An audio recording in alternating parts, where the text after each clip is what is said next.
If you see this error when entering your Warpcast, I'll show you how to fix it. I see a message saying we encountered an unexpected error.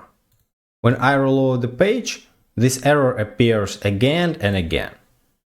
Turns out, it's extremely easy to fix. You just need to use another browser. I used the Firefox browser for Warpcast. Then I opened Warpcast with Google Chrome and this error disappeared. This is just a bug that the farcaster or Warpcast team needs to fix soon.